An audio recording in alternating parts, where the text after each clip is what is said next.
ஈரானை தாக்குவதற்கு அமெரிக்கா சரியான நேரம் வரும் வரை காத்திருந்தது. ஆனால் 28/2/26 அன்று ஹமைனியின் நேரம் வந்துவிட்டதால் அமெரிக்காவும் இஸ்ரேலும் இணைந்து தாக்கிய ஒரு நிமிடத்திலேயே பதுங்குகுழி புதைக்குழியானது.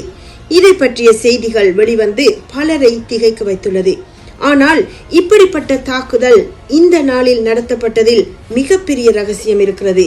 3500 வருட கால இஸ்ரவேலின் வரலாற்றில் அதன் முதல் எதிரிக்கும் அலி ஹுமைனிக்கும் இடையே மிகப்பெரிய ஒற்றுமை இருப்பதுடன் இந்த தாக்குதல் அப்போதே தீர்மானிக்கப்பட்டு எழுதி வைக்கப்பட்டு இந்த நாளில் உலகெங்கும் வாழும் யூதர்களால் அவர்களுடைய எதிரி கொலை செய்யப்பட்டதை கொண்டாடும் பூரீம் என்ற பண்டிகைக்காக வாசிக்கப்பட்டதும், வானத்தில் தேவனுடைய நியாய தீர்ப்பின் அடையாளமாக பிளட் மூன் தோன்றியதும் ஆச்சரியமாக பார்க்கப்படுகிறது. எனவே இந்த யுத்தம் பற்றிய எல்லா தகவல்களையும் விட இந்த ரகசியத்தை பற்றி தெரிந்து கொள்ள வேண்டும். இஸ்ரவேல் என தேவனால் பெயரிடப்பட்ட யாக்கோபின் சகோதரனாகிய ஏசா யாக்கோபை கொலை செய்ய வேண்டும் என்ற கடும் கோபம் கொண்டான். பின்னர் அவன் மன்னித்து விட்ட போதிலும் ஏசாவின் பேரனாகிய அமலேக்கு அந்த பகைமை உணர்வுடன் வளர்ந்ததால் இதை பயன்படுத்தி கொண்டான் தேவனின் எதிரியான சாத்தான். இஸ்ரவேல் மக்களின் பரம எதிரிகளானார்கள் அமலேக்கியர். இதனால் இவர்களினூடாக செயல்படும் அசுத்த ஆவி அமலேக்கிய ஆவி என அழைக்கப்படுகிறது. இஸ்ரவேலர் 430 வருட எகிப்தின் அடிமைத்தனத்தினின்று விடுவிக்கப்பட்டு வனாந்தர் வழியாக வாக்களிக்கப்பட்ட தேசத்துக்கு பயணம் செய்த போது குடிக்க தண்ணீர் இல்லாமல் தவித்து களைத்திருந்த மிகவும் கஷ்டமான சூழ்நிலையில் எவ்வித சம்பந்தமும் இல்லாமல் அமலேக்கியர் திடீரென வந்து இஸ்ரவேலரோடு யுத்தம் பண்ணினார்கள். மோசே மலையுச்சியில் தேவனை நோக்கி கைகளை உயர்த்தி இருக்க யோசுவா அமலேக்கையும் அவன் ஜனங்களையும் பட்டயக்கருக்கினால் முறியடித்தான். பின்பு கர்த்தர் மோசேயை நோக்கி, இதை நினைவு கூறும் பொருட்டு நீ ஒரு புஸ்தகத்தில் எழுதி யோசுவாவின் செவி கேட்கும்படி வாசி. அமலேக்கை வானத்தின் கீழெங்கும் இராதபடிக்கு நாசம் பண்ணுவேன் என்றார். மோசே ஒரு பலிபீடத்தை கட்டி அதற்கு யெகோவா நிசி என்று பெயரிட்டு, அமலேக்கின் கை கர்த்தருடைய சிங்காசனத்துக்கு விரோதமாய் இருந்தபடியால் தலைமுறை தோறும் அவனுக்கு விரோதமாய் கர்த்தரின் யுத்தம் நடக்கும் என்றான். இஸ்ரவேலருக்கு தேவன் கொடுத்த தேசத்துக்கு அவர்களை போக விடாமல் பூமியில் நடக்கும் யுத்தங்களை கர்த்தருடைய சிங்காசனத்துக்கு விரோதமானதாகவே அவர் நினைப்பதால் அவனுக்கு விரோதமாக கர்த்தரின் யுத்தம் நடக்கும். இந்த வசனங்களில் கூறப்பட்டபடியே தலைமுறையாக அமலேக்குக்கு எதிராக யுத்தம் நடந்து அவனை வானத்தின் கீழெங்கும் இராதபடிக்கு நாசம் பண்ணும் கர்த்தரின் கடைசி யுத்தமே இப்போது நடைபெறுகிறது. இந்த வசனம் தான் அலி ஹுமைனி கொலை செய்யப்பட்ட அன்று யூதர்களால் வாசிக்கப்பட்டது. இது மிக பயங்கரமான கர்த்தரின் நியாய தீர்ப்பு. இது ஈரானிய பயங்கரவாத அரசுக்கும் அவர்களை ஆதரிப்பவர்களுக்கும் தெரியாத போதிலும் அவர்களுக்குள்ளிருந்து இஸ்ரவேலை அழித்துவிட கடும் பகையுடன் செயல்படுவது அமலேக்கிய ஆவியே.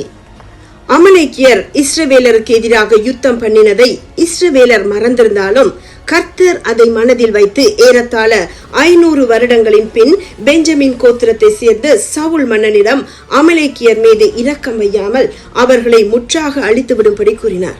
ஆனால் சவுல் மன்னன் அவர்களை முற்றாக அழிக்காமல் அமலேக்கின் ராஜாவாகிய ஆகாகையும் சில ஆடு மாடுகளையும் இஸ்ரவேலுக்கு கொண்டு வந்ததால் தேவன் சவுலின் மீது கடும் கோபம் கொண்டு அவனை புறக்கணித்து விட்டார். பிறகு சாமுவேல் தீர்க்கதரிசி ஆகாகை கொன்று போட்டான். பெர்சிய சாம்ராஜ்யத்தில் சிறைப்பட்டிருந்த இஸ்ரவேலரை பெர்சிய மன்னனாகிய கோரேஸ் விடுவித்து அவர்கள் மீண்டும் இஸ்ரவேல் தேசத்துக்கு போய் எருசலேம் தேவாலயத்தை கட்டுவதற்கு அனுமதித்தான். மேசியாவாகிய இயேசு பிறப்பதற்காக ஏசாயா, எரேமியா, தானியேல் போன்ற தீர்க்கதரிசிகளால் கூறப்பட்டபடியே 70 வருட சிறையிருப்பின் பின் இஸ்ரவேலரை மீண்டும் தமது தேசத்துக்கு கொண்டு வர தேவன் தீர்மானித்திருந்தார். ஆனால் அதே அமலேக்கிய ஆவி மீண்டும் இஸ்ரவேலரை அழிக்க முயற்சித்தது. அமலேக்கின் ராஜாவான ஆகாகின் பரம்பரையில் வந்த ஆமான் என்பவன் பெர்சிய சாம்ராஜ்யத்தில் பிரதான அதிகாரியாக இருந்தான். அவன் சவுல் மன்னனின் கோத்திரமாகிய பெஞ்சமின் கோத்திரத்தானாகிய மொர்தெகாய் தன்னை வணங்காததால் 127 நாடுகளிலும் இருந்த யூதர்கள் அனைவரையும் முற்றாக அழித்துவிட தீர்மானித்தான். இது ஒரு சாதாரண மனித குணம் அல்ல. நிச்சயமாகவே அவனுக்குள் இருந்த அமலேக்கிய ஆவியே இதற்கு காரணம். யூதர்களை அழிப்பதற்கான நாளை குறிப்பதற்காக பூர் என்ற சீட்டை போட்டு தந்திரமாக ராஜாவின் அனுமதியை பெற்று யூதர்களை அழிப்பதற்கான கட்டளை ராஜாவின் மோதிரத்தினால் முத்திரை போடப்பட்டது. சூசான் நகரம் கலங்கிற்று. மொர்தேகாயின் வளர்ப்பு மகளான எஸ்தர் பெர்ஷியாவின் பட்டத்து ராணியாக இருந்ததால் காரியம் மாறுதலாக முடிந்தது. யூதர்கள் பாதுகாக்கப்பட்டதுடன் அவர்கள் தங்கள் சத்துருக்களை அழிப்பதற்கு அனுமதி கொடுக்கப்பட்டது. மொர்தேகாயை தூக்கிலிட ஆமான் தன் வீட்டருகில் அமைத்திருந்த தூக்கு மரத்தில் ஆமான் தூக்கி போடப்பட்டான். ஆமானின் பிள்ளைகள் குடும்பம் அனைவரும் கொலை செய்யப்பட்டார்கள்.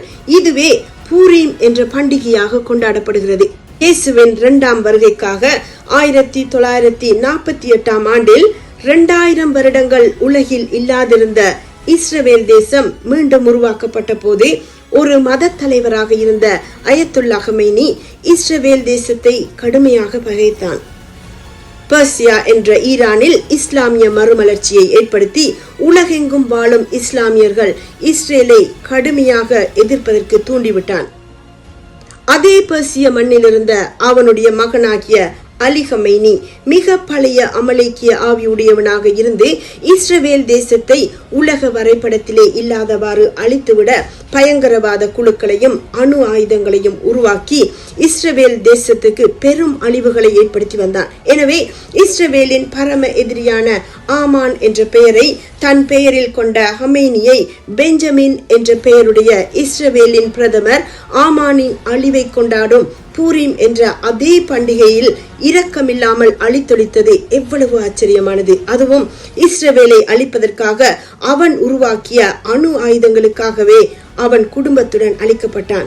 இது தலைமுறையாக நடைபெற்று வந்த அமலேக்குக்கு எதிரான கர்த்தரின் யுத்தம்.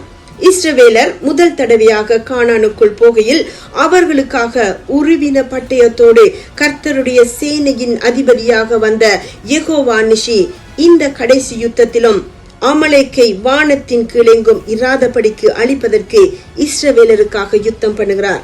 இஸ்ரவேலை ஆதரிப்பவர்களும் எதிர்ப்பவர்களும் சிந்தித்து செயல்பட வேண்டும். ரஷ்யா, சைனா, நோர்த் கொரியா போன்ற நாடுகளின் ஆயுத பலத்தை பார்த்து செய்தி வெளியிட்டு மகிழுகிறவர்கள் கர்த்தரின் வல்லமையை பார்த்து அதிரப் போகிறார்கள்.